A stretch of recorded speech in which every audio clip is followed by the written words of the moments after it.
Hello friends, welcome back to my channel.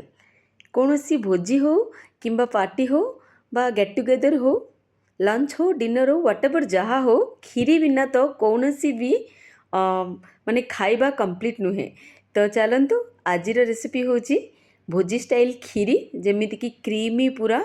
आमको भोजीर खीरी कहीं भल लगे कारण से बहुत क्रीमी थाए, खाइबा को बहुत टेस्टी लगी थाए।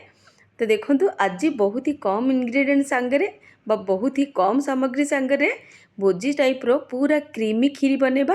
तो चलतु आउ डेरी नक रेसिपीटी स्टार्ट करवा। देखंतु मु एठी गोटे हाफ कप बासमती राइस नहीं।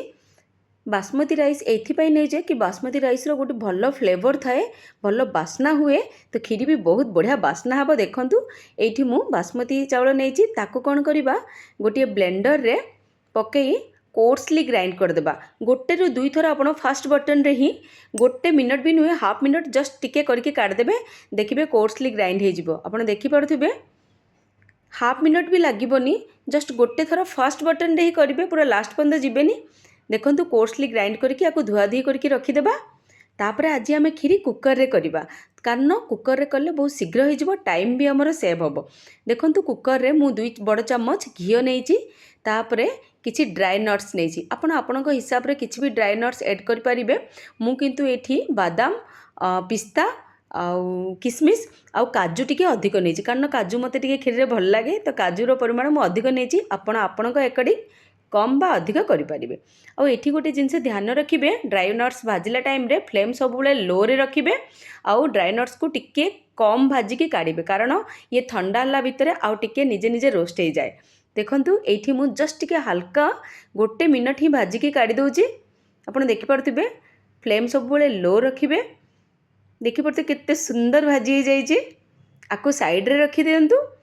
तापरे एठी मु रेकर्ड करने को भूली गली, सेम घी रे 2 चम्मच चीनी मु देइची, आको कैरामेलाइज हेबा को छाड़िबे। आ द्वारा ही खीरी रे परफेक्ट जो टिके लाइट ब्राउन कलर आसे, से कलर टी आस्ता है। तो देखंतु एठी पूरा चीनी कैरामेलाइज हो जाइची। तापरे जो धोईकी रखिथिबा चाउल गुड़ा को आमे एठी दे देबा। आउ गोटे जिनस मुझे कही रखुची, मु एठी ब्राउन सुगर यूज करथली, आपण नॉर्मल सुगर भी टिके ब्राउन कलर हैला पर्यंत कैरामेलाइज करिवे। तापरे धुएकी रखिथिबा चाउल गुड़ा को दे देबा।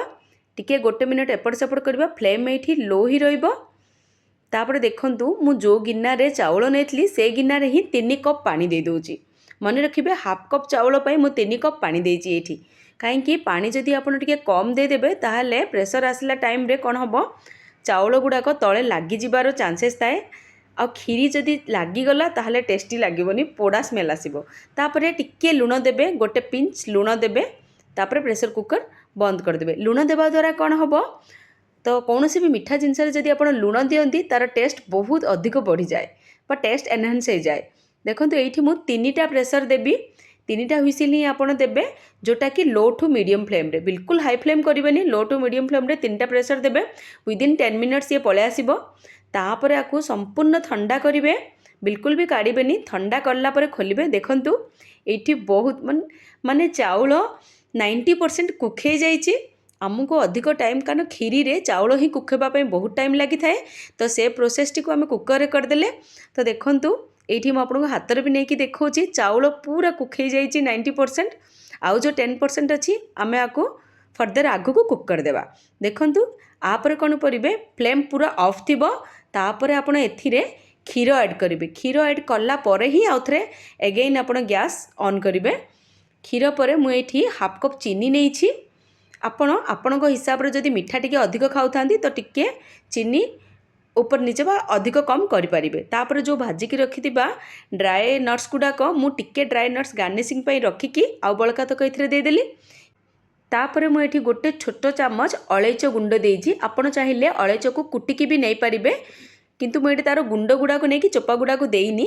तापर आपको आपड़ टिके घंटा घंटी करदे। और मन रखिए यही स्टेज रे आपड़ सब खीरी को स्लो फ्लेम रे ही करेंगे, कारण जेहेतु खीरी अति शीघ्र तले लगी, तो आपड़ फ्लेम बिल्कुल भी हाई टू मीडियम करेंगे, ओनली स्लो रे करेंगे।